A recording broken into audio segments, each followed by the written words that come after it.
sosiokultural Bapak Ibu. Dikit lagi. Nah, panjenengan harus menyelesaikan 20 soal dalam waktu 15 menit. Jadi satu soalnya tidak boleh 1 menit. Jadi sekitar 30-40 detik Bapak Ibu. Oke.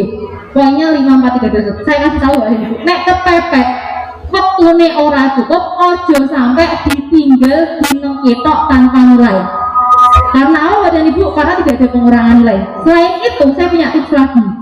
Ketika panjenengan mengerjakan soal yang tidak ada nilai nolnya alias 5, 4, 3, 2, 1, cobalah untuk mengerjakan tanpa membaca soalnya. Pokoknya yang penting saya digawe jawaban yang paling positif Bapak dan Ibu. Jadilah orang yang munafik Bapak dan Ibu ketika mengerjakan soal seperti itu. Ya, paling munafik berhati malaikat tapi tidak boleh menyiksa diri. Pene koncone pekerjaan dibantu sampai melalaikan pekerjaannya kan nggak mungkin. Kalau itu namanya berarti nggak rasional.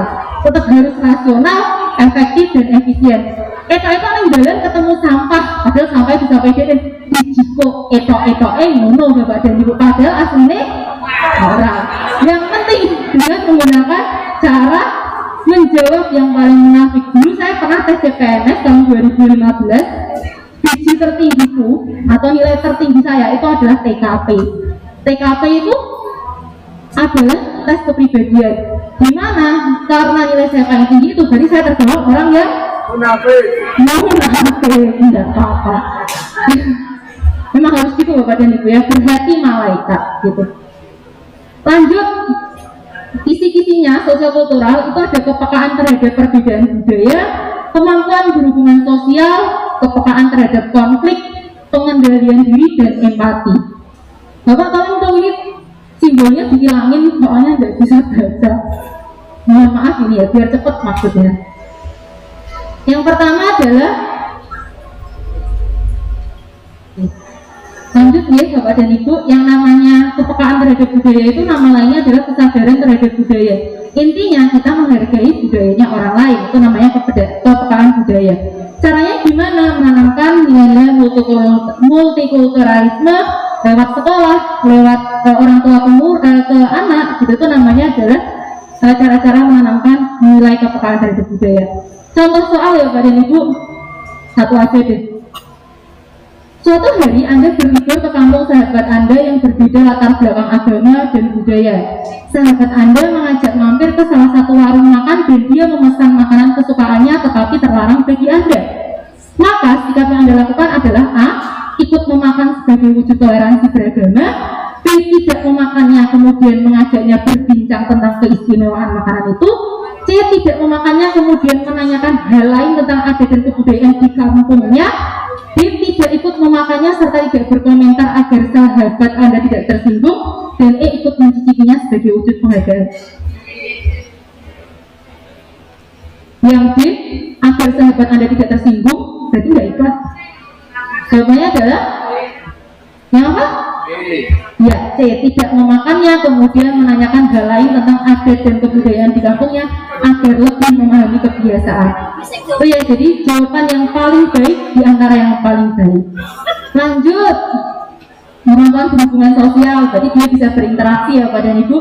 Di sini dijelaskan yang namanya bisa berhubungan sosial itu ketika bisa berkomunikasi dan punya tujuannya. Berikutnya langsung ke contoh soal. Nah, seperti biasanya ketika pukul 12 Anda mendapatkan waktu istirahat selama 1 jam dari kantor tempat Anda bekerja. Biasanya waktu istirahat ini Anda gunakan untuk beribadah dan makan siang. Ketika Anda makan, di sebelah Anda ada orang yang bau badan. Sikap Anda adalah A. Menyelesaikan makan dengan cepat lalu pergi. B. Cuek saja dan pura-pura tidak terjadi apa-apa. C. Biasa saja selagi tidak mengganggu. D. Menyuruhnya pindah tempat dengan alasan akan ada saudara Anda yang akan duduk. Atau E. Mencari posisi yang enak dan nyaman agar tidak terganggu.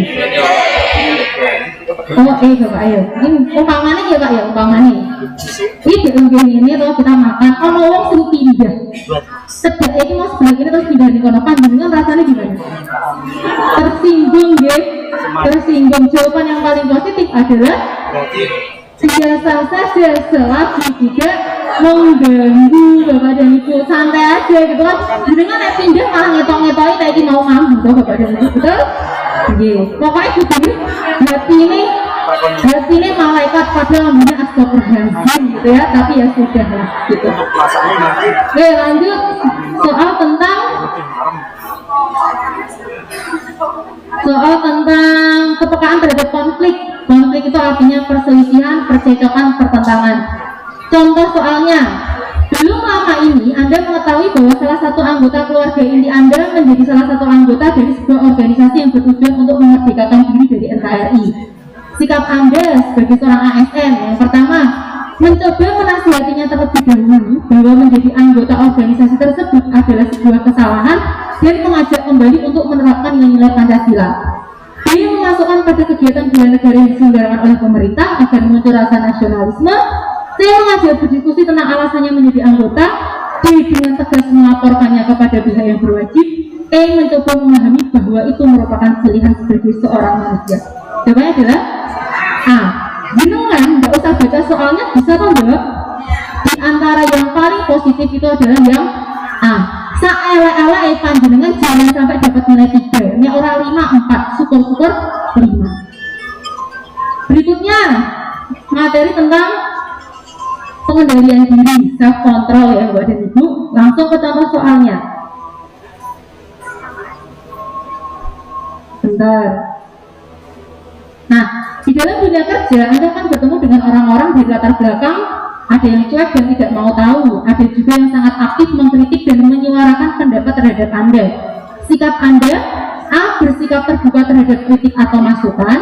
B. Menjadikan kritikan sebagai masukan yang membangun agar Anda bisa menjadi pribadi yang lebih baik. C.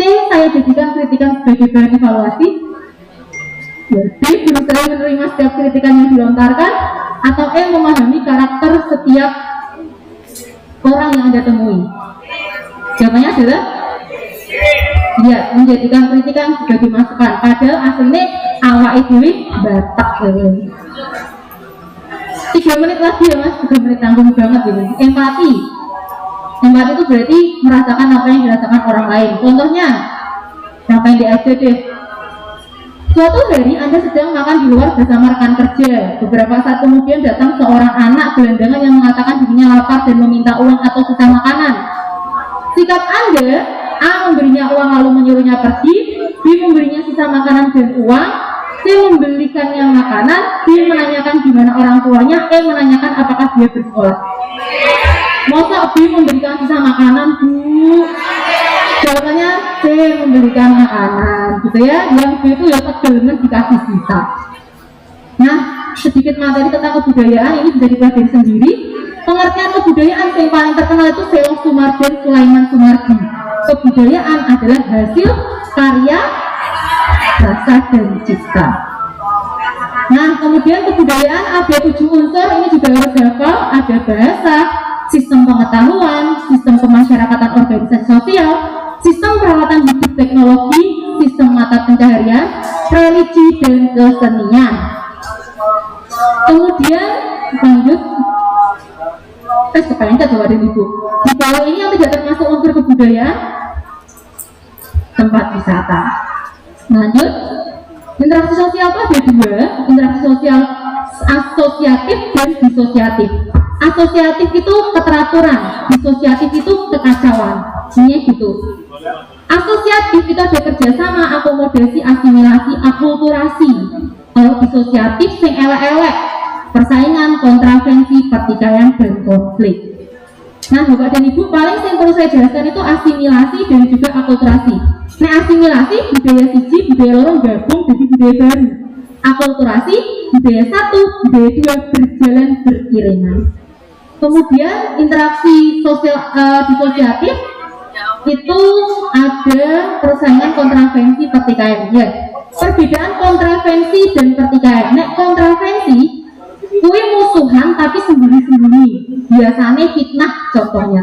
Tapi kalau pertikaian itu secara terang-terangan, biasanya duet antara supporter bola, itu namanya pertikaian. Terakhir Bapak dan Ibu tentang stratifikasi struktur sosial. Dalam kehidupan sehari-hari itu ada 2 struktur. Yang pertama diferensiasi sosial, satu lagi stratifikasi sosial. Diferensialnya apa? Perbedaan itu masih satu sejajar, sifatnya horizontal. Kalau satu lagi stratifikasi, bentuknya adalah vertikal, berarti ada tingkatannya. Berarti Bapak dan Ibu, contohnya untuk diferensiasi sosial itu pekerjaan, agama, suku kan sama standarnya. Stratifikasi itu adanya tingkat.